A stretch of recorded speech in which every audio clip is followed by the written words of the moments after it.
Bonjour à toutes et à tous et bienvenue au circuit Paul Ricard pour la première course de la saison 2024 de Ferdinand Cup, une catégorie créée pour les Porsche classiques qui mettent à l'honneur les modèles de constructeurs allemands commercialisés avant 1997. Et pour cette première course du week-end en Ferdinand Cup, on se retrouve sur le tracé Paul Ricard dans le Var. Les pilotes sont actuellement dans le tour de formation et c'est l'occasion pour moi de vous donner la grille de départ avec Gillian Garet qui va partir depuis la pole position.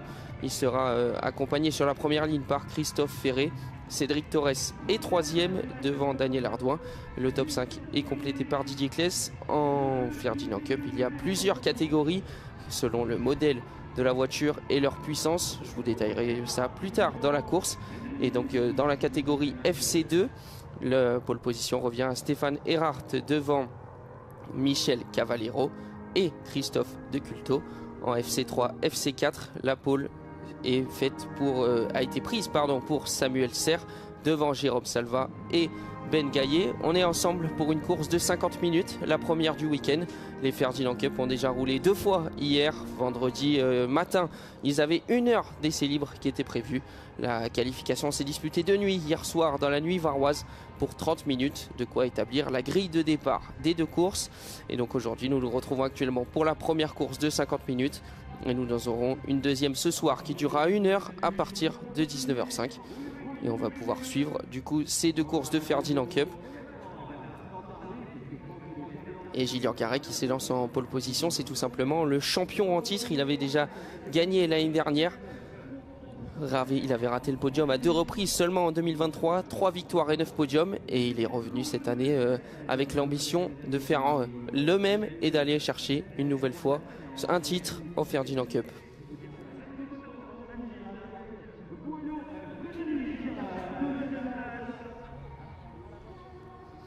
Les pilotes qui arrivent dans le secteur 3 qui vont pouvoir entamer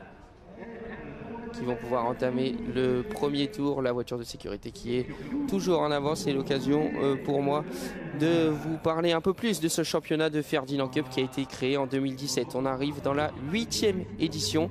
Comme je vous l'ai dit précédemment, c'est des Porsche qui ont été commercialisés avant 1997. C'est des Porsche historiques.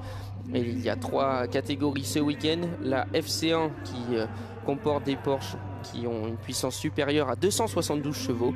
La FC2 entre 212 et 271 chevaux. La FC3, FC4, c'est les Porsche qui ont moins de 211 chevaux. Les pilotes qui arrivent dans le dernier virage. Et la saison 2024 de la Ferdinand Cup va pouvoir se lancer avec en pole position Gillian Garet qui va tout simplement donner le coup d'envoi de cette saison 2024. Ça va être parti pour la Ferdinand Cup. La 8e saison de l'histoire du championnat est lancée. Et tout de suite on voit des voitures qui se décalent. Elles sont 3 fronts derrière et Gillian Garet qui semble avoir conservé les bénéfices de sa pole position. Il s'attendait à être peut-être contesté par Christophe Ferré qui a beaucoup de couples dans sa Porsche 928 et il s'attendait à voir Christophe Ferré venir venir porter à sa hauteur, mais a priori Gillian Garet a gardé les bénéfices de sa pole position et il va pouvoir maintenant tenter de s'échapper. C'était son plan, il nous l'a confié avant le début de la course: prendre un bon départ, rester premier, s'échapper, gérer les aléas de la course, les arrêts au stand pour commencer l'année en beauté avec une victoire. On va voir si Gillian est capable de le faire aujourd'hui.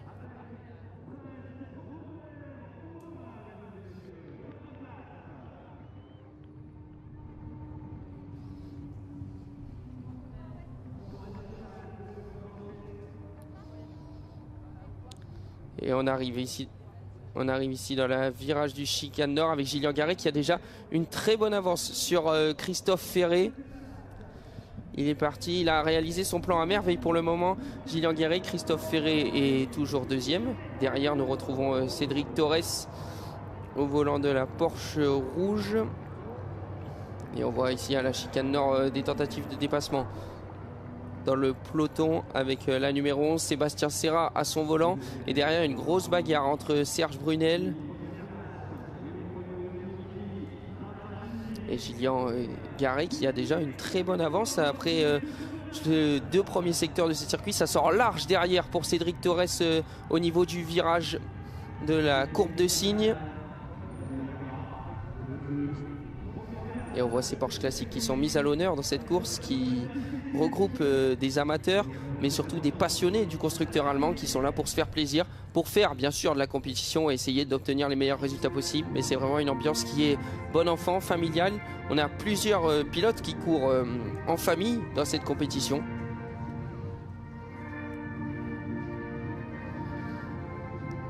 C'est notamment le cas de Christophe Ferré qui va conduire avec sa fille. Il partage le volant avec sa fille. Il est actuellement 2e et derrière dans le peloton, ça se bat pour la 4e place.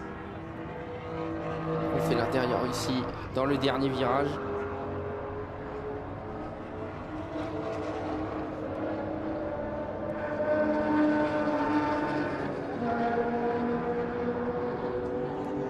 Et Julien Garret qui a déjà l'avantage sur le reste du peloton, mais derrière c'est très serré pour la 2e place.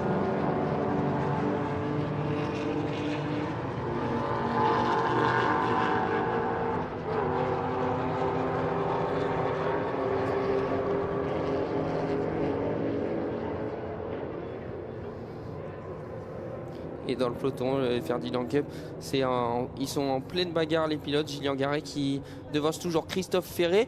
Mais Christophe Ferré il doit faire attention à Daniel Ardouin qui est juste derrière lui. Il s'est lancé 4e, le pilote Boutino Racing, au volant de sa Porsche 993 Cup.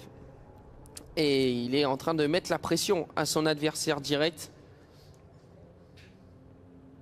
Et dans la catégorie FC2, c'est Michel Carvalero qui est actuellement leader. Il vient de dépasser une FC1, la personne de Cédric Torres. Et Stéphane Erhardt est 3e actuellement. Christophe de Culto, lui, occupe la 3e place de la catégorie FC2. On va faire un petit point sur la catégorie FC3, FC4 après ce premier tour. C'est toujours Samuel Serre qui est devant. Il avait signé la pole position.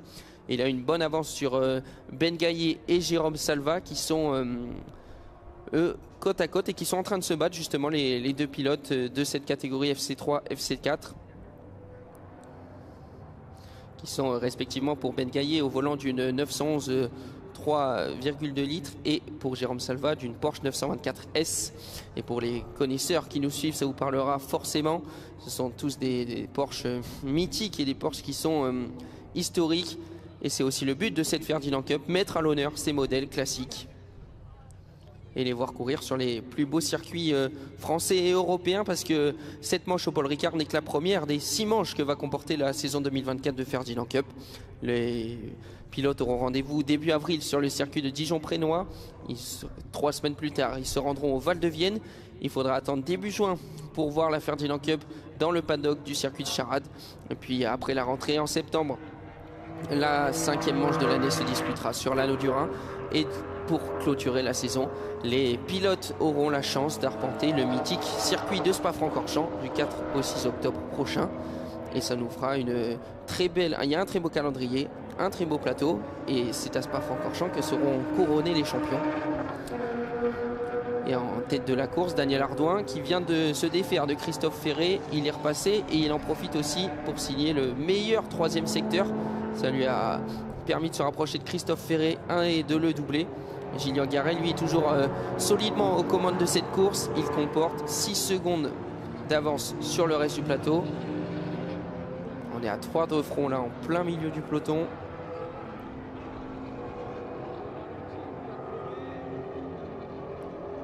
Alors qu'on a un problème pour la Porsche numéro 78 qui est en train de rentrer au stand. Elle est contrainte de rentrer au stand.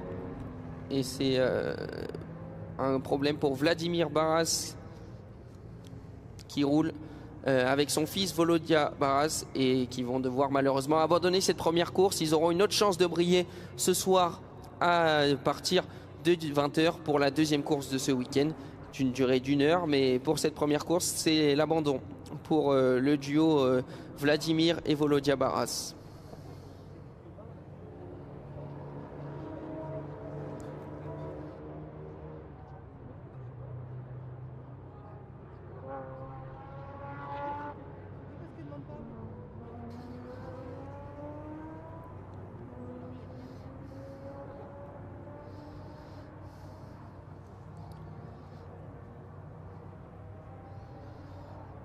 Et on voit ces Porsche qui sont actuellement dans la chicane nord. Et Olivier Bossio qui était à l'écran au volant de la Porsche 964 numéro 42 du team Racing Legend Car.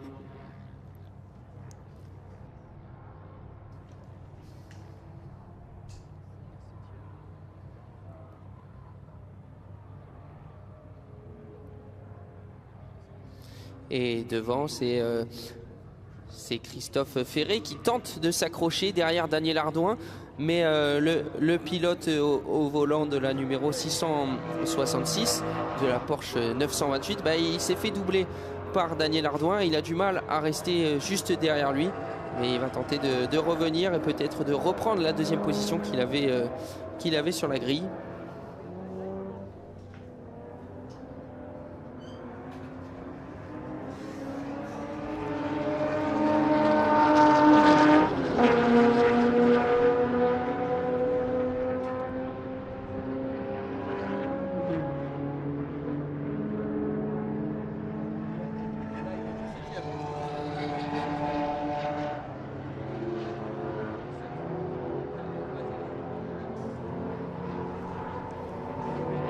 Il reste 41 minutes de course ici dans cette première course de la Ferdinand Cup au circuit Paul Ricard, cette première course de la saison 2024.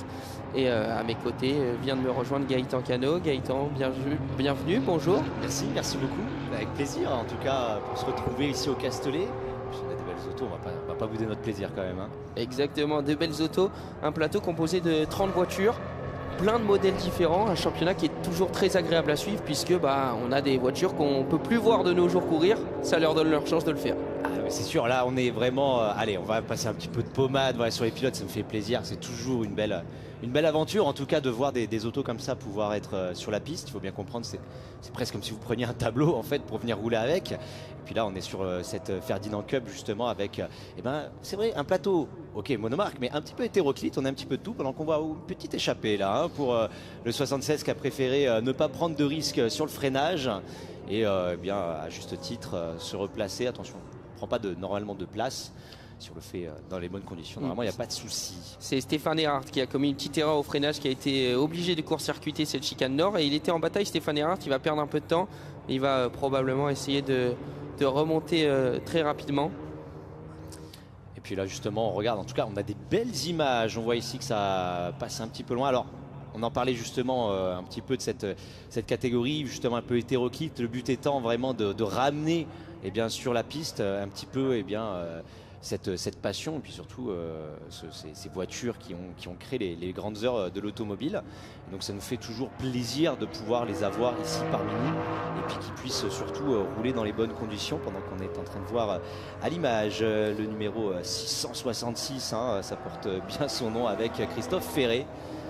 Actuellement troisième du général et qui s'accroche pour l'instant face à Daniel Ardouin.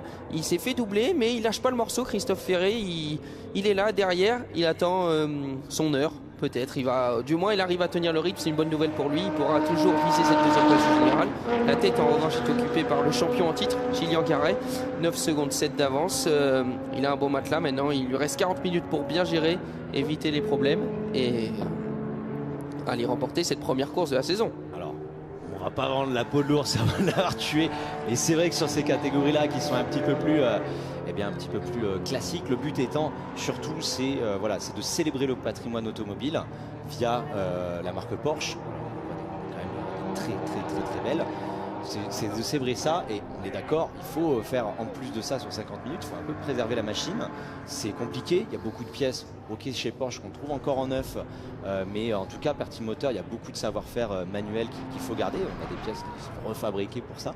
Donc le but étant d'être quand même au-delà du pilotage, être respectueux avec la machine, réussir à amener la machine jusqu'au bout, c'est le principe de l'endurance. 50 minutes quand même pour ces autos qui sont des années, je pense, entre 90 et 70. Ça reste quand même assez éprouvant pour les moteurs qui, déjà à l'époque, n'ont pas la finesse de ce qu'on a maintenant en compétition. Je pense à ce qu'on va avoir un petit peu plus tard dans la journée. Donc globalement, le travail il est double. On a le pilote, puis on a surtout les mécaniciens qui sont un petit peu en train de se ronger les ongles, je pense, dans les stands. Regardez, bon, est-ce que tout ce qu'on a fait sur l'intersaison paye ses fruits? Et puis là, pour l'instant, eh bien, ça a l'air de tenir. On a eu tous les pilotes, on a certains qui sont sortis. Tu peux nous faire un petit récap peut-être? Mais pour le moment, on a une course sans accroc, quelques petites erreurs au freinage, on l'a vu tout à l'heure avec Stéphane Hart, mais pour l'instant, une course propre, une course dominée par Gillian Garret. On parle de course parce qu'évidemment, on est en compétition, mais il faut rappeler que la Ferdinand Cup, comme vous venez de le dire, Gaëtan, c'est aussi une fête, c'est un paddock qui est toujours très accueillant, très ouvert. C'est des pilotes qui s'entraident, qui sont amis parce qu'ils sont là depuis maintenant 8 ans, qui se connaissent très bien. C'est des mécaniciens qui sont là aussi pour s'entraider. S'il y a un problème sur une voiture en face, ben on va l'aider. On n'est pas dans cet esprit d'équipe contre équipe. C'est vraiment une fête et c'est vraiment, comme vous l'avez dit, célébrer cette marque Porsche avec des modèles classiques. Bah, oui, tu peux se tutoyer, Alexandre, ouais, un peu de proximité. Soyons aussi proches qu'ils le sont dans le paddock, mais tu as tout à fait raison. Les pièces, les Porschistes, un peu vulgaires, les Porschistes, voilà, ils savent qu'il y a des pièces qui sont compliquées, ils se connaissent tous, donc des fois l'un a la pièce de l'autre, etc. Il y a beaucoup de spécificités. Je ne rentrerai pas dans le détail parce que je vais me faire assassiner par les fans de Porsche, et vous aurez bien raison, mais il y a beaucoup de petites spécificités, surtout sur les 911, sur les Carrera. Il y a de petits détails, le clignot selon l'année, le phare, etc. Et garder un véhicule le plus d'époque, puisque c'est tout le but d'avoir un véhicule historique de compétition, c'est de rester au plus proche de ce qu'il a été et ne pas dénaturer ce souvenir-là de cette auto. Donc ça c'est compliqué, des fois on a besoin d'un petit détail, donc voilà. Souvent, ça s'appelle entre les teams. Voilà, est-ce que tu as ci, est-ce que tu as ça? On s'arrange à la fin du week-end, généralement, il y a toujours quelque chose. C'est vrai qu'il y a ce côté-là et c'est toujours plaisant. L'avantage, c'est qu'on se retrouve avec un plateau. Voilà. 30 voitures, c'est ça? 29? 30 voitures, exactement. 30 voitures, eh ben, 30 voitures engagées, seulement 29 pour cette course, puisqu'il y en a une qui a dû déclarer forfait. Mais le plateau 2024 est composé de 30 voitures. Et on parle de voitures classiques, mais ils ont quelque chose de récent, de nouveau. Est-ce que tu sais ce que c'est, Gaëtan? Eh ben, tu sais quoi? Pas du tout. Eh ben, c'est ce qu'on appelle, c'est un petit boîtier qui s'appelle le Race Flag. Ouais. Et en fait, c'est pour donner les indications de la direction de course directement dans la voiture au pilote. Alors aujourd'hui, pour cette course de 50 minutes, cette première course du week-end, on est 2 jours, donc on peut voir les drapeaux jaunes. Ce soir, la course à suivre à partir de 20 h, elle sera de nuit, donc c'est bien plus difficile quelquefois de voir le drapeau jaune, les informations de la direction de course. Donc l'organisation de la Ferdinand Cup a mis un boîtier dans les voitures qui retransmet en direct les informations en tout genre, notamment les drapeaux, pour améliorer la sécurité des pilotes. Et donc c'est une nouveauté, comme quoi on peut allier classique et technologie. Pour le coup, c'est très technologique pour le coup, mais je pense que voilà, c'est pas plus mal. Ça permet d'avoir des bonnes remontées. À l'époque, enfin à l'époque même toujours, hein, il y a les boîtiers Race Logic dans les autos, surtout en GT Endurance, qui permet d'avoir un petit peu le delta de vitesse, savoir si on est sur un tour où on génère de l'avance ou de retard. Mais au final, d'avoir les remontées comme ça d'infos, c'est très très bien. Peut-être nos amis, comment dire, qui font du sim racing, on ne sait jamais, hein, qui nous regardent, ben, vous connaissez ça. C'est quand même très pratique, ça donne une bonne visibilité. Ça permet de surtout faire attention que la piste reste le plus sécure possible. On pense toujours aux commissaires qui sont présents sur la piste, qui donnent de leur temps. Ils sont bénévoles, vous pouvez les voir justement en orange sur le bord de piste. Et puis aussi, vous voyez, si jamais vous les cherchez visuellement, c'est pareil pour les pilotes, eh bien, leur poste commissaire, il y a un petit carré orange, voilà, on les voit au niveau des sifflets, là en arrière-fond sur l'écran. Et donc eux, voilà, vraiment sont bénévoles, ils mettent beaucoup de temps, ce sont vraiment des passionnés. Et donc grâce à ce genre de dispositif, on garde de la sécurité pour tout le monde. Puis ça permet de garder un bon élan et puis surtout une dynamique de course. Ça évite de faire sortir le drapeau jaune ou la safety car un petit peu trop tôt. Surtout que là en Ferdinand Cup, je pense qu'ils ne sont pas trop habitués à avoir une safety car sortir. Donc ça sera souvent du rouge qui va venir pour temporiser si il y a un vrai pépin sur la piste. Quoique au Castellet, normalement, on a la place de pouvoir un petit peu se mettre à l'abri. En tout cas, pour l'instant, celui qui se met à l'abri, eh bien, c'est toujours Gillian Garret avec, oh là là, dis donc, maintenant 10 secondes d'avance. On a toujours un record de temps à 2 minutes 29, 663. Et puis le dernier tour qui n'était pas si loin que ça, en 2 minutes 30, 831. Donc on est vraiment sur une dynamique de régularité. Voilà, maintenant il nous reste 30 minutes, 33 minutes. Ça va continuer à grossir cet écart si on garde le bon élan pour numéro 30. Oui, et 33 minutes, c'est ce qui reste à Christophe Ferré pour tenter de rattraper Daniel Ardouin. C'est le combat pour cette deuxième place qu'on suit depuis le début de course. Daniel Ardouin qui avait passé Christophe Ferré, mais il a du mal à s'en défaire. 2 secondes 7 séparent les deux hommes. On est justement dans cet écart entre 2 et 3 secondes, ça varie selon les tours. Mais cette deuxième place est loin d'être jouée. Et en FC2, Stéphane Erhardt, qui après son erreur à la chicane nord qui a dû court-circuiter, est revenu aux commandes de cette catégorie devant Michel Cavaliero et Frédéric Ramous. On peut même ajouter dans cette bataille Christophe de Culto parce que les 4 pilotes se tiennent en 1 seconde. Il y a une énorme bataille dans cette catégorie FC2 et donc en 33 minutes, l'un va devoir faire la différence. On va voir où est-ce que ça nous mène un petit peu plus loin dans le classement. Ça tasse un peu, hein, c'est bien. Hein. Bien sûr. J'ai hâte de voir en tout cas ce qu'on va pouvoir trouver comme solution pour Michel Cavaliero. Justement, 0 au dernier secteur, 0, 363 centièmes. Il y a de quoi. Hein. Alors, ça paraît pas beaucoup, mais visuellement sur la piste, surtout quand vous arrivez dans la ligne droite du Mistral, voilà, on va se retrouver avec le beurre qui va s'étaler un petit peu sur la tartine. Ça va un petit peu réduire au point de freinage. Maintenant, voilà, on la connaît, on est quand même sur des autos, si j'ose dire, avec des châssis qui sont c'est un peu des bananes, quoi. Ça se laisse un petit peu travailler. Voilà, et on a tout le poids à l'arrière, la spécificité Porsche. On va avoir des trains avant qui sont un petit peu facétieux, surtout quand on va les amener à des températures qui ne sont pas là pour travailler. Donc il va falloir être régulier, certes avec le chrono, mais surtout avec le pilotage. Et sur une course d'endurance, je pense que là on commence à arriver dans le dur pour les pilotes. Il va falloir commencer à garder, pas avoir trop de coton dans la tête. Parce que là, il va falloir un petit peu serrer les dents. Et là, avec des écarts, comme on parlait tout à l'heure, de 2 et quelques, là, 1 seconde, vous ratez votre freinage, vous prenez un petit peu large, bref, vous, en tout cas, vous ne faites pas la meilleure des actions, surtout sur les entrées de ligne droite. Bah, tout de suite derrière, le couperet va tomber. Et le couperet, tout simplement, ça va être le deuxième pilote justement de cette catégorie FC2, c'est Michel Cavaliero qui va pouvoir en profiter, voilà, pour mettre la pied dans la porte. Stéphane Erhardt qui sur le dernier tour s'échappe, 1 seconde 3 d'avance pour le leader de la catégorie FC2. Et Stéphane Erhardt l'année dernière, il avait fait que la deuxième partie de saison. Il avait gagné à 4 reprises et fait 2 deuxièmes places. Donc c'est un sérieux client à la victoire finale, à la victoire pour le titre évidemment en fin de saison. Mais dès aujourd'hui, il montre qu'il était dans le rythme l'année dernière et il a décidé de commencer de la même manière cette saison. Et on a Michel Cavaliero, Frédéric Ramous, le tenant du titre en FC2, qui a eu 4 victoires. Il a commencé l'année dernière par 4 victoires. Il a plus gagné ensuite. Il a continué à se placer, bien se placer. Un peu plus de mal en début de saison, mais assez pour valider ce titre avec une bonne avance de 35 points l'année dernière. Et donc cette année, il va tenter de garder sa couronne. Et pour cela, il est pour l'instant 3e placé, comme tu l'as dit Gaëtan, dans ce paquet de FC2. Et on va voir ce que ça donne dans les 30 dernières minutes, puisqu'on attaque... on va bientôt attaquer la deuxième partie de course.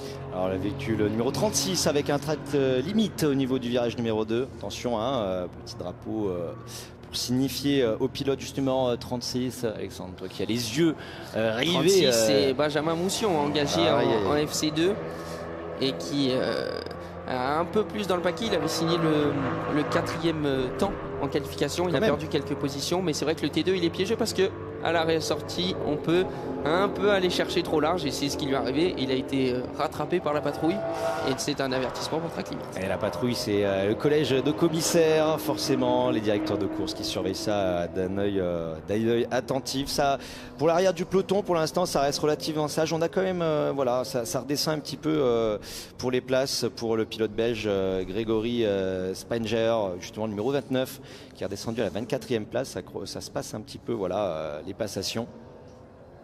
Et on aura surtout un arrêt obligatoire, comme tu le signifies avec ton bel index, Alexandre. À quel moment justement on a l'ouverture des stands? C'est ouvert tout le temps? Tu as un peu plus d'informations là-dessus ou pas? J'ai pas plus d'informations là-dessus. On peut estimer que ça va être au niveau de la mi-course, surtout que certains pilotes partagent leur voiture. Oui. Et donc on parlait justement de la numéro 36 de Benjamin Moussion, qui la partage lui avec sa femme, Maëva Moussion. Et donc on a plusieurs voitures comme ça qui partagent, donc mari et femme, père et fils, des frères. C'est l'ambiance familiale Ferdinand Cup qu'on retrouve même au sein des équipages. C'est surtout la passion, hein, c'est toujours pareil, hein, c'est pour faire ce genre de choses et il faut être passionné. On a en tout cas une entrée dans les stands pour Cédric Torres qui a été suivi par le pilote français justement Stéphane Erhardt qui sont rentrés du coup dans les stands. Et donc Stéphane Erhardt, le leader de la catégorie FC2 qui est le premier à rentrer dans les stands et qui va donc laisser les commandes de sa catégorie à Michel Carvalero. On va voir, il va les laisser temporairement. On peut penser que lorsque les autres vont s'arrêter, il va revenir aux avant-postes. Mais pour l'instant, c'est Michel Cavaliero qui va récupérer cette première place de la catégorie FC2. En tout cas, là, ça rentre. Il y a du monde qui rentre. Bon, on va pas vous faire l'énumération, voilà, hein, mais le fin de peloton sur les 11e places avec Franck Ardonnier, Moussion, Benjamin qui rentre aussi, avec Serre Samuel, Salerno Stéphane, Bozio Olivier, voilà tout ça, la complexité forcément des courses endurance, de bien suivre ça. Alors avec des ouvertures justement avec un arrêt obligatoire de 2 minutes, les undercuts sont assez compliqués à anticiper. Comprenez par là l'undercut, c'est le fait de réussir un bon arrêt au stand et donc du coup de prendre une place en repartant. Mais c'est pas évident, il faut certes avec 2 minutes on n'a pas le choix entre guillemets de temporiser, il faut vraiment rentrer tout de suite sur la piste. Et là le facteur chance selon dans quelle configuration on tombe, si on tombe sur des pilotes justement qui sont encore en train un petit peu de bagarrer et puis nous on est un peu bloqué derrière, qu'on n'a pas l'occasion de mettre vraiment la machine en route pour gagner de l'élan, ça peut des fois un petit peu être punitif, mais bon, c'est la beauté des courses endurance. Voilà, ça ressort, on le voit justement à l'image à la 27e minute. Cas concret, voilà, on rentre un petit peu dans le peloton et là il va falloir être attentif pour les pilotes qui auraient un drapeau bleu qui serait signifié. Et la numéro 12, Stéphane Erhardt, que vous voyez à l'écran, qui lui, comme tu l'as dit Gaëtan, est ressorti à une mauvaise position, on va dire, bloqué derrière de concurrents. On avait dit les arrêts vers la mi-course, on y est, on a vu une première salve d'arrêt, la deuxième qui va arriver pour ceux qui ne l'ont pas fait. Et le premier qui rentre dans cette deuxième salve, c'est Gillian Garret, le leader de la course. Large leader de la course, il comptait 15 secondes avant son arrêt. On le voit à l'image sur le vote gauche, la voiture verte qui va sortir des stands et qui va probablement reprendre la tête de la course dans les secondes à venir. On suit ça de près, hein. Puis alors, attention, parce qu'on parlait justement de cette obligation de rester 2 minutes. C'est au franchissement, c'est quand on rentre dans les stands, c'est pas à l'arrêt, hein. On a une ligne qui est signifiée quand on rentre dans les stands et une ligne à la sortie. Maintenant, il faut réussir à être assez malin pour avoir le bon chrono et réussir à repartir pile pour gratter tout ce qu'on peut. Mais si on est trop gourmand, Alexandre, c'est pénalité. Et puis là, elles font mal les pénalités, hein. Là, c'est de mémoire, on est sur 15 secondes, je crois. Ouais, donc là, ça vraiment, ça enchaîne niveau pénalité. Donc il faut se surveiller là-dessus, surtout quand, un exemple très concret, hein, on va se retrouver avec le premier, avec justement Gillian Garret qui s'est fait une confortable avance de 15 secondes. On prend pénalité, autant vous dire que tout a disparu, les caisses sont vides et on repart au charbon pour essayer de refaire un petit peu de trésorerie, quoi. Et puis il faut s'approcher de la limite sans la toucher et sans la franchir, surtout 2 minutes. Voilà, les pilotes qui essayent de timer pour sortir à 2 minutes, je pense qu'on prend une marge de 5 secondes pour se dire ok, 2 minutes 0,5 ça va, j'ai pas beaucoup perdu. Sur du classique, sur l'endurance c'est encore plus restreint cette marge. Mais voilà, il faut surtout ne pas franchir cette limite, comme tu l'as dit Gaëtan, 15 secondes.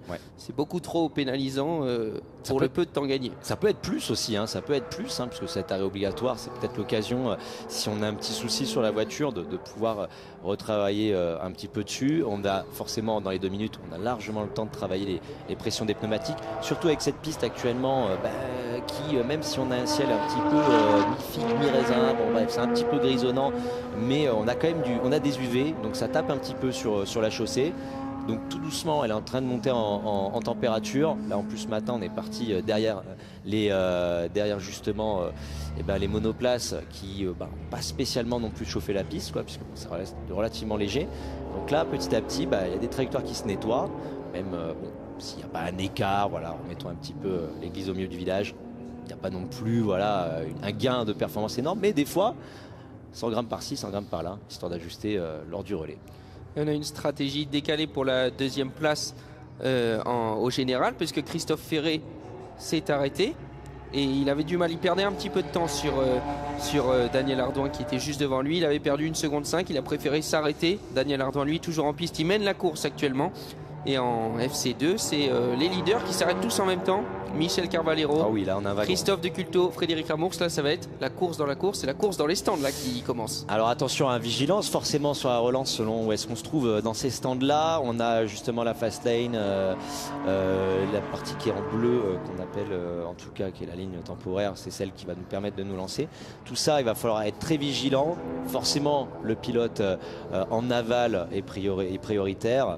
Mais il va falloir être vigilant avec ça, surtout que là sur les Porsche, c'est historique. On a les rétroviseurs d'origine, on a quand même des fois des rajouts à l'intérieur pour avoir quand même un petit peu plus de visibilité, mais ça reste des Porsche, ça reste des petits coupés sportifs. Niveau visibilité derrière nous, c'est pas évident de bien voir ce qui se passe. Donc là, heureusement, on a les équipes dans les stands qui vont essayer de gérer ça au mieux.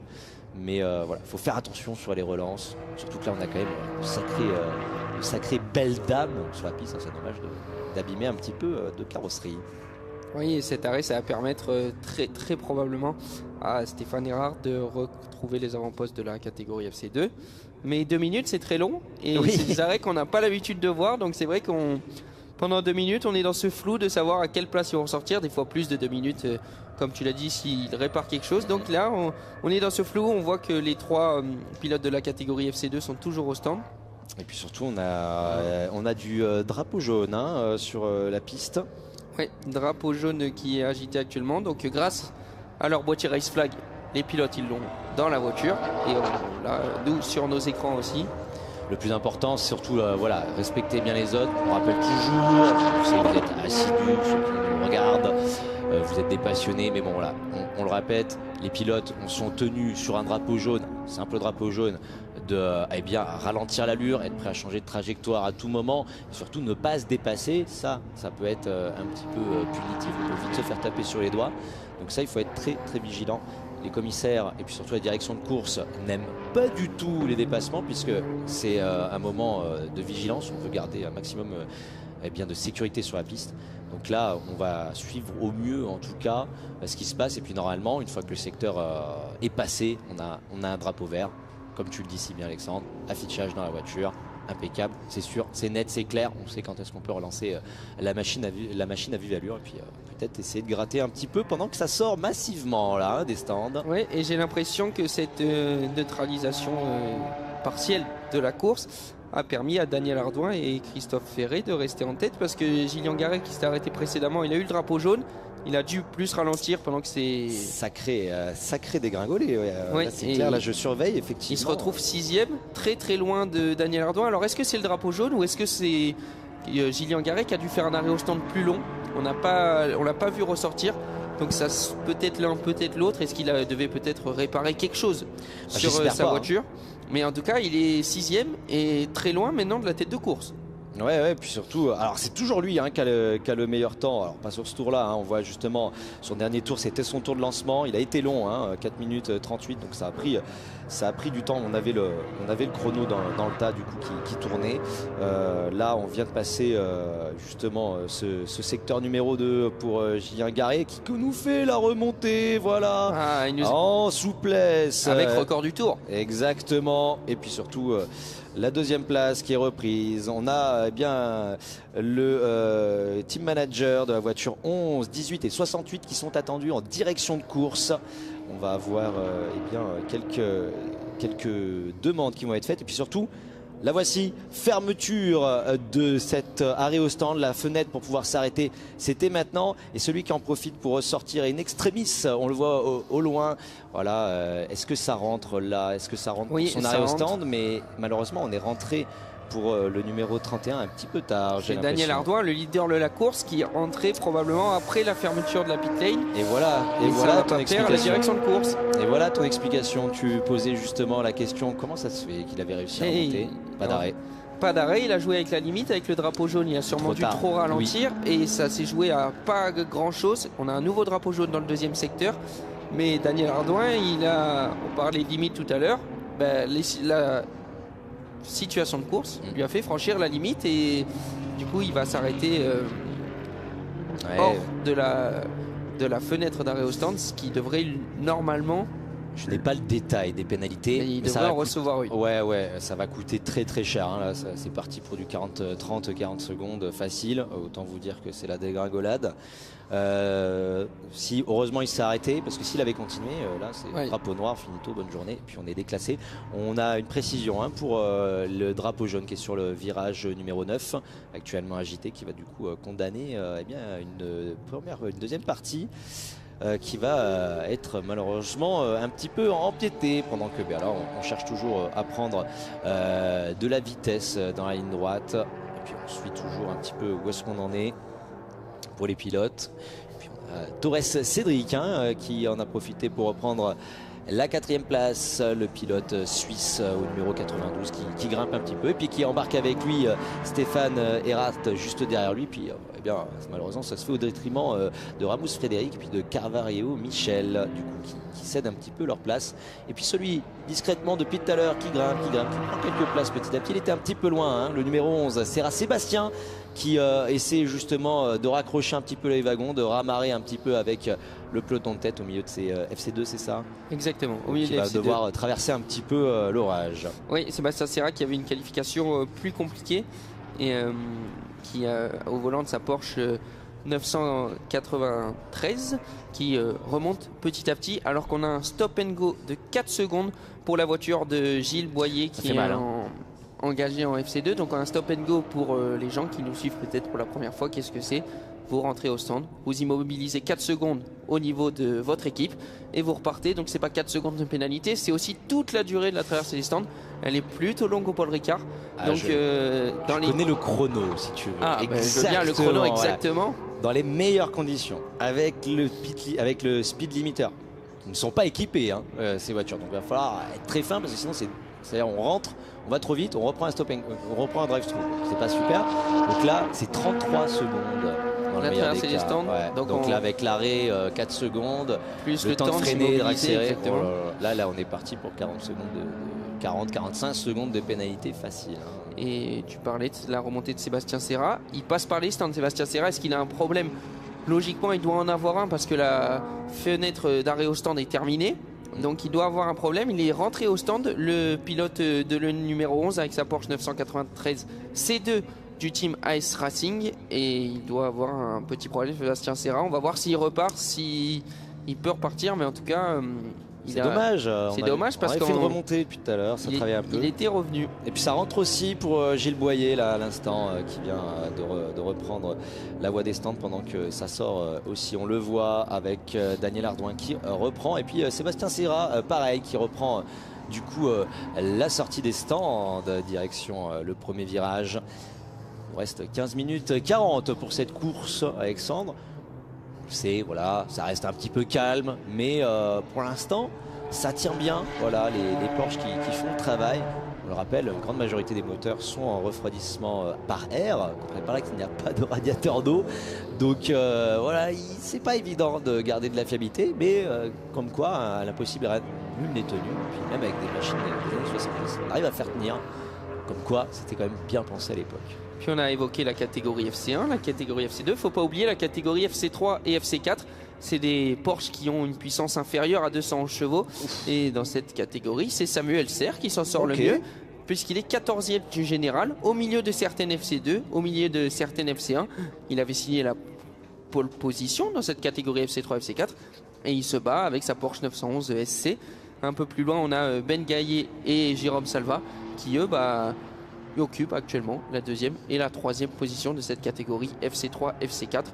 Et pour les amateurs de Porsche qui se demandent dans quelle voiture roulent ces deux pilotes, Ben Gaillet, il roule dans une Porsche 911 3 litres 2, alors que Jérôme Salva, lui, est au volant d'une Porsche 924 S. Ça va parler aux plus porchistes d'entre nous. Tu sais quoi, porchiste. En tout cas, il y en a un qui est en train de lâcher les amarres. Je peux vous dire que là, on est parti prendre le grand large pour garer Gillian maintenant, qui se paye une coquette, un coquet 39,018 de large. On revoit les images justement. Je l'ai penché sur mes notes. Et Christophe Ferré qui a fait l'extérieur à Daniel Ardouin et qui nous a fait gratifier d'une très belle manœuvre à l'entrée du secteur 3 après le double droit du Bossé. Et Christophe Ferré qui, on en parlait depuis le début de la course, reprend cette deuxième position à Daniel Hardouin au prix d'une très belle manœuvre. Ouais, belle manœuvre, mais il va falloir être attentif parce que devant on a quand même le premier avec Gillian Garret qui galope dans les 2 minutes 28 786 à son dernier tour, c'est-à-dire que c'est tout frais, voilà, ça vient de tomber. Et puis là on se retrouve avec Christophe Ferré avec 39 secondes 0,18 qui le tient dans respect. Oula, on a un drapeau noir et orange pour le numéro 99, ce qui signifie qu'il y a un souci sur le véhicule numéro 99 de Franck Ardonnière, la voiture du GH Racing Team, la Porsche 911 SC, qui voit le drapeau noir orange. On le voit à l'image. Que se passe-t-il sur cette auto justement? Va falloir rentrer. On a vu un peu de fumée. En tout cas, il est plus actuellement, mais bon, ça risque d'être l'abandon pour cette fin de course. Oh, ne prêchons pas non plus trop tôt la mauvaise parole. En tout cas, là, c'est sûr que oui, on va persévérer la mécanique, mais que se passe-t-il justement sur cette auto? Ça peut être tout et un petit peu rien, mais en tout cas, si on lui demande de rentrer tout de suite, alors là, je pense que... Là, je pense qu'on est sur un abandon. Voilà, ok, peut-être tu as été visionnaire, mais oui, malheureusement, là, quand on rentre directement direction l'après-grille, avec carrément l'extincteur, donc on doit avoir... Oui, on a vu un peu de fumée sur le début de l'image, il n'y en avait plus ensuite, parce qu'il a dû ralentir assez peut-être pour que cette fumée disparaisse. Donc ouais, ça vient pas de nulle part, en tout cas. Voilà, regardez les commissaires et les pompiers du circuit qui sont en train d'inspecter l'arrière de la voiture. Et puis on en parlait, il n'y a pas de là-dessus, il n'y a pas de radiateur d'eau, donc quand ça chauffe quoi, ça rigole pas. En tout cas, une fuite d'huile, ça va tomber tout de suite sur un moteur qui va être très bouillant, surtout en plus qui va vraiment avoir, sans rentrer trop dans le détail, mais qui va être en tout cas avec une conception de façon à que on évacue bien la chaleur, donc qui va vraiment être très irradiant. Vraiment, on va avoir des grosses températures d'irradiation de l'huile. C'est sûr qu'il ne faut pas laisser traîner ça. Alors, de toute façon, dans aucune situation, mais un petit peu plus quand même tendu sur une Porsche avec un refroidissement pareil. Et là, on assiste à la bataille pour la catégorie FC2, pour la première place entre Stéphane Erard et Frédéric Ramous, les deux qui sont en train de se bagarrer. Justement, là, on voit cette ligne droite qui est pas ce premier virage ici au Castellet qui est pas si évident que ça, surtout que maintenant on va recontextualiser un petit peu. Véhicule des années 70, frein des années 70 est monté un petit peu en performance maintenant, ne serait-ce que par les plaquettes, ne pas la matière aussi qu'on a sur les freins. En tout cas, sur les diamètres de freinage, en tout cas, on reste quand même assez proche de ce qui était fait à l'époque en compétition. Donc là, maintenant, ça va faire quand même maintenant plus de 40 minutes, un petit peu moins de 40 minutes que ça galope. Là, les freins ont commencé à prendre quand même des sérieuses claques. Le premier virage est un très bon exemple de frein qui tape assez fort. Surtout que derrière, voilà, on va tenter un petit peu l'intérieur pour Gillian Garret qui déplace des retardataires, qui met un tour et il est encore dans de très beaux chronos. Il n'améliore pas ses temps, mais il nous fait quand même preuve d'une très très belle régularité, Gillian Garret. Et comme tu l'as dit précédemment, Gaëtan, quand tu es capable de claquer un record du tour après 20 minutes à 20 minutes du terme de la course, donc après 30 minutes de course avec ce genre de voiture, c'est que vraiment tu es en contrôle, tu maîtrises bien et tu te sens très bien au volant de cette Porsche. J'espère. Alors peut-être, je ne sais pas combien de litres d'essence ils peuvent embarquer là-dessus. Ça peut un petit peu jouer. Voilà, on a une piste aussi qui est en train de chauffer. Ça joue aussi. De là à réussir à faire justement ce qu'il nous fait depuis tout à l'heure, c'est-à-dire nous accrocher des 1 à 2 secondes à chaque fois par tour. Bon là, ça c'est quand même, ça serait un petit peu extrapoler loin ce gain de performance avec le poids. Pour l'instant, on surveille un petit peu le classement. Samuel Serre qui descend. Et puis c'est Bozio-Olivier qui vient de prendre une place sur ce tour et qui a pu reprendre la 14e place au détriment de Franck Ardonnière. Ici en FC1, on a des écarts conséquents. FC2, Stéphane Erard est toujours devant. Mais Michel Cavallero et Frédéric Ramous, ils ne veulent pas se lâcher. Ils sont ensemble depuis le départ. Il y a 6 dixièmes qui les séparent. Il y a en jeu une belle deuxième place en FC2. Et lequel des deux va l'avoir? Je pense qu'on aura la réponse dans un peu plus de 9 minutes, puisqu'on attaque les 10 dernières minutes de course. 10 minutes de course, regarde, on en parlait. Gillian Garret qui se signe. Signe encore une fois le meilleur secteur numéro 1. Amélioration 4635. Autant vous dire que là, on est en train tout doucement de prendre une trajectoire orbitale éloignée. Et là, on galope. On va surveiller si on arrive à créer un petit peu l'exploit. Il prend même l'aspiration dans la ligne droite sur un retardataire pour gagner quelques kilomètres en plus. Attention parce qu'il va très vite, il y a 2 pilotes devant lui. Il ne faudrait pas qu'il soit gêné dans la fin du tour. Parce que là, il nous fait record du secteur 2, 43,734. Il est parti pour nous chercher un nouveau record du tour. Et Gillian Garet qui est au volant d'une Porsche 964 RSR. Une Porsche 964 RSR qui, lorsqu'elle est sortie dans 1994, a gagné les 1000 km de Spa avec un certain Emerson Fittipaldi qui était au volant et qui a gagné les 24 heures de Spa 1994, les 1000 km pardon de Spa. C'est un très très beau tableau là que tu nous dessines. Ah ouais, c'est pour dire à quel point cette voiture est exceptionnelle, était conçue pour la course, conçue pour gagner. Et Gillian Garet en est la preuve que même 30 ans plus tard, elle peut toujours gagner. On va attendre encore 8 minutes pour être sûr qu'elle gagne, mais en tout cas il est en train de nous faire un très très joli tour. Voilà, il se présentait justement pour cette ligne de chronométrage qui va pas tarder à être coupé avec justement le secteur numéro 3 et puis surtout un chrono qui apparaît en souplesse, une seconde supplémentaire sans améliorer le secteur 3 quand même. Mais par contre on se régale, voilà, 2 minutes 27 764. Là Christophe Ferré deuxième attend toujours de passer la ligne de chronométrage. C'est le plus vite en piste et de loin, puisque le deuxième chrono est en 2 minutes 32. C'est donc 5 secondes de mieux que tout le monde, que tout le reste du plateau. Ouais. Il est sur une autre planète ce matin.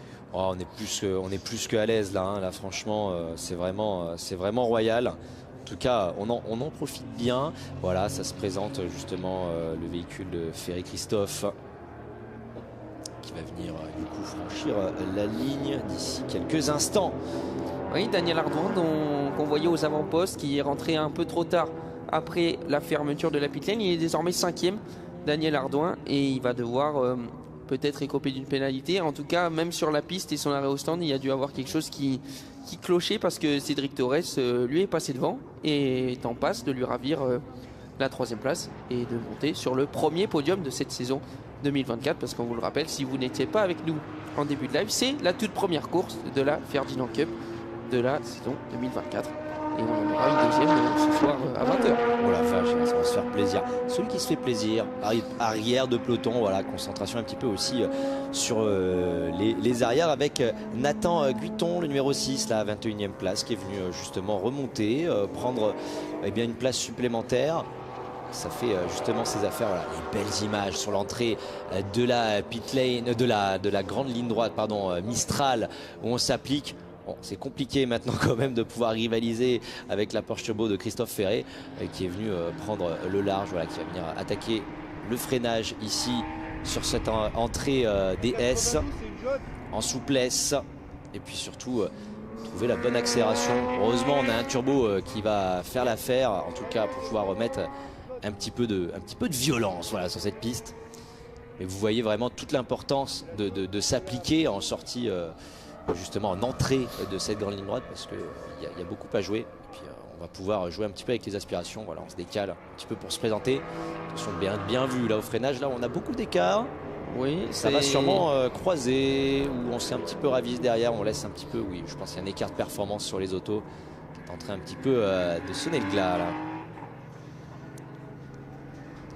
Puis Cédric Torres, il n'était pas en bataille avec la voiture qui était devant lui, donc elle l'a logiquement laissé passer.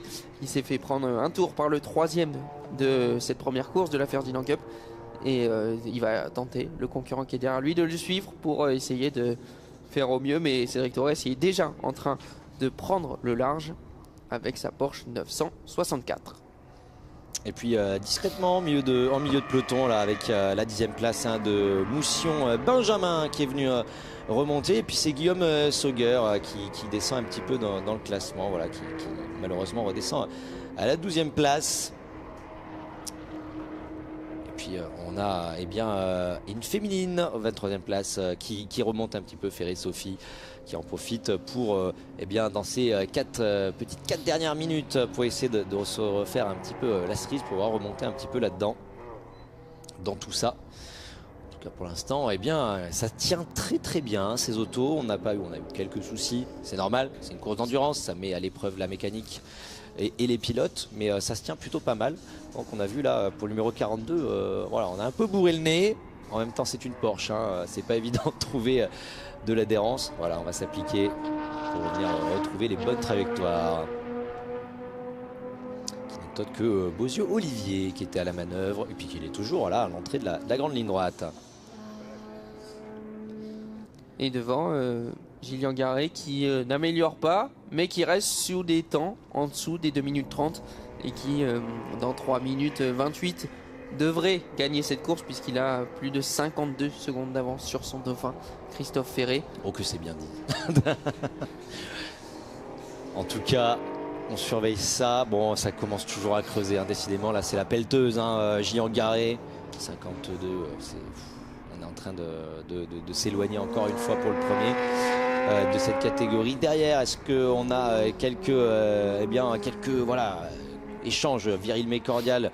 Ça reste relativement bien étalé. On a peut-être Gilles Boyer, hein, qui peut peut-être venir un petit peu se batailler avec Moussion Benjamin, mais on va suivre ça un petit peu plus près au niveau du classement qui bouge beaucoup. Oui, et en FC2, on parlait de la bataille Michel Carvalero contre Frédéric Ramos. C'est Michel Carvalero qui est en train de prendre le large sur son adversaire direct, puisqu'il compte désormais plus de 5 secondes d'avance. Il est en train de filer vers la deuxième position. La première position est quasiment impossible, sauf gros retournement de situation, parce que Stéphane Erhardt est 25 secondes devant son adversaire, enfin son dauphin également. Donc la catégorie FC2 qui, dans les dernières minutes, s'est décantée. Et on a a priori le podium qui est tranquillement en train de se dessiner. Stéphane Erhardt devant Michel Cavallero et Frédéric Ramous. À 2 minutes du terme de cette course, c'est peut-être le podium final. Ouais, puis là on vient de voir, hein, au freinage, hein, ça dandine un petit peu, voilà, un petit peu des fesses pour Cavallero Michel, justement à l'entrée de la chicane dans la ligne droite Mistral. Bon, comme quoi on est vraiment en train de travailler en profondeur sur l'auto. On va essayer de voir si ça tient bien. Je peux vous dire qu'en tout cas ça envoie, hein, là niveau travail pour garder tout le monde en tout cas les voitures en ligne. On regarde un petit peu où est-ce qu'on en est. Ouais, ça s'élargit pas mal, hein, au niveau du col de Cygne, on s'applique.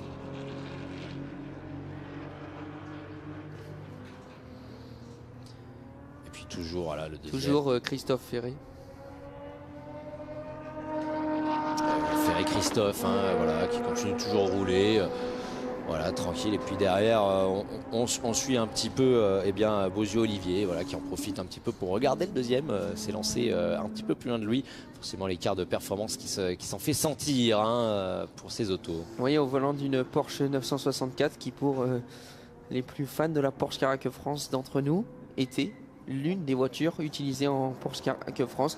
On est loin de la 992 GT3 Cup qu'on utilise actuellement, mais entre 1991 et 1994, les concurrents qui participaient à ce championnat étaient au volant de cette voiture. Donc en gros, on est revenu quasiment plus de 30 ans plus tard avec même auto, même concurrent.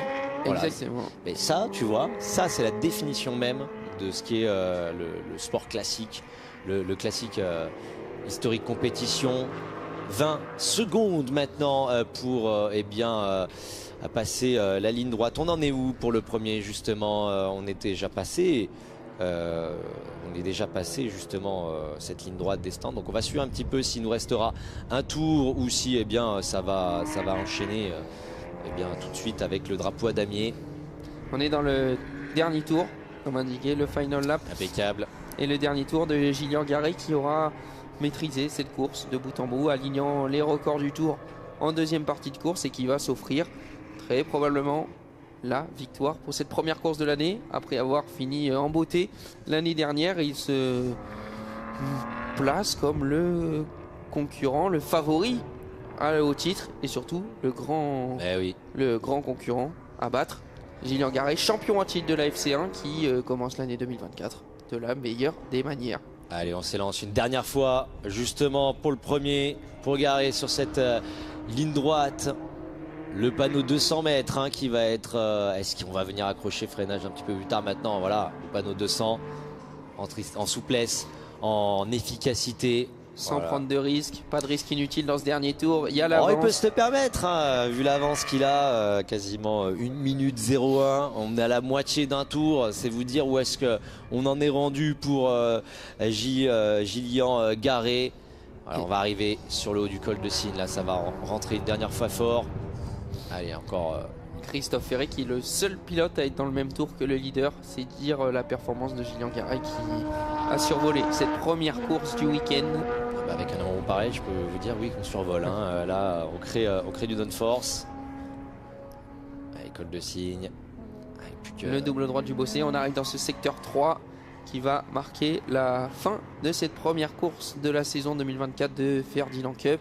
Plus que 600 mètres hein, maintenant pour cette ligne d'arrivée. Avec les belles images, avec voilà, on a un retardataire qu'on va venir attraper. Dans le dernier virage, est-ce qu'il va lui faire l'intérieur?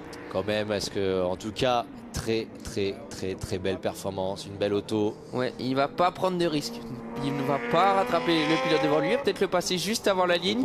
On se comprend, c'est bon. Mais en tout cas, victoire de Gillian Garet aujourd'hui dans cette première course de la saison 2024 de Ferdinand Cup, ici au Paul Ricard.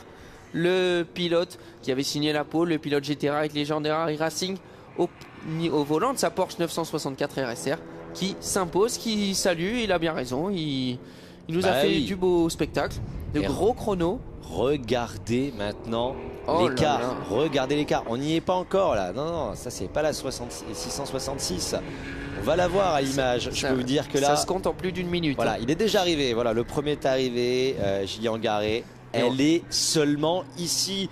Et pourtant, il n'en a pas démordu. Christophe Ferré a fait le travail quand même. Il est deuxième. Et il va pouvoir se présenter maintenant sur la ligne d'arrivée. Oui, il s'est longtemps battu avec Daniel Ardouin. Et il a gagné cette bataille qui les opposait.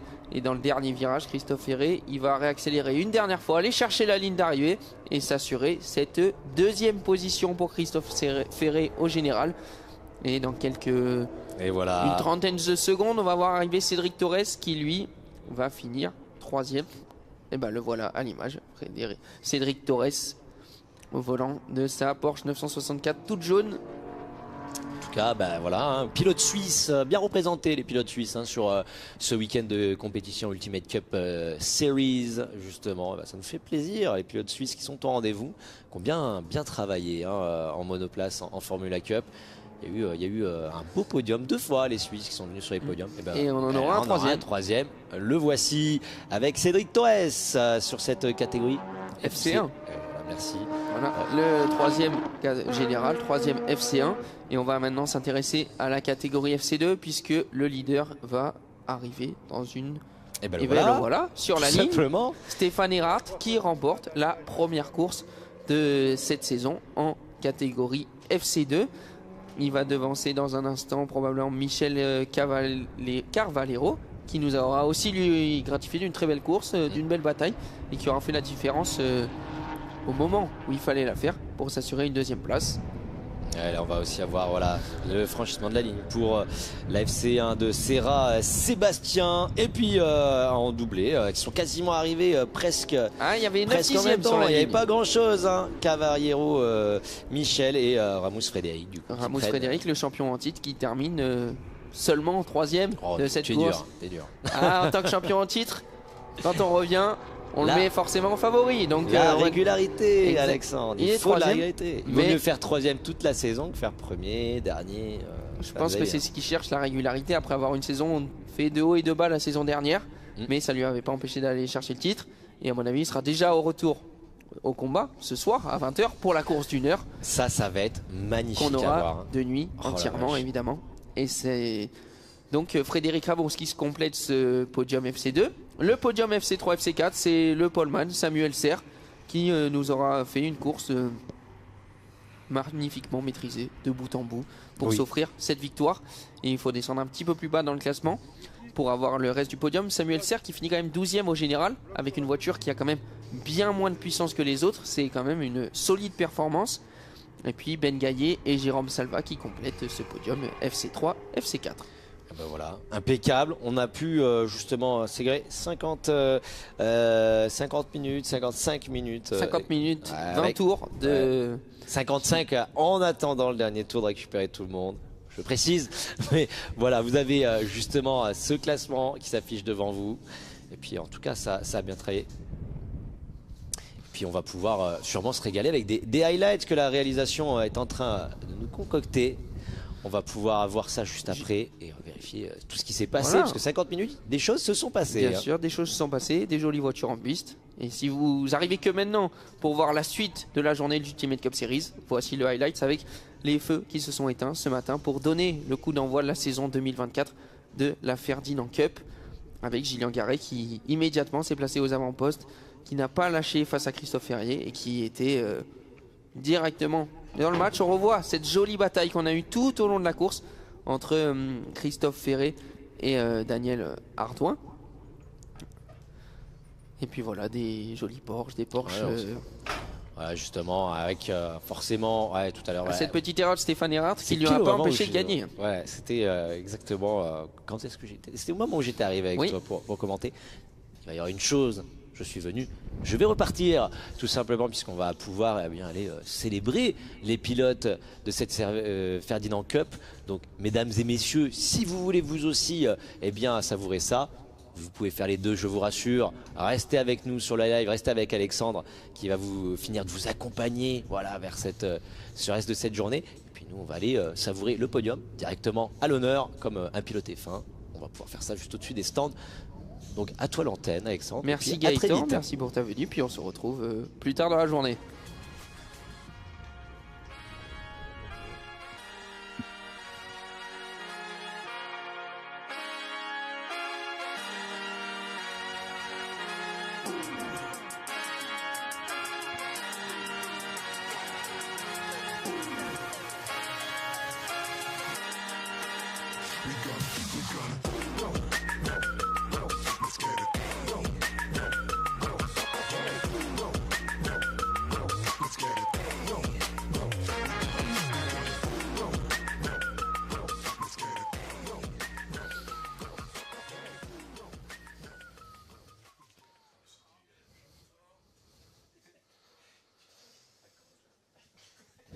Et on va se quitter avec cette image du vainqueur. Gillian Garet, Poleman, vainqueur qu'on retrouvera ce soir pour la deuxième course de la Ferdinand Cup à ne pas louper. De 20h à 21h entièrement de nuit.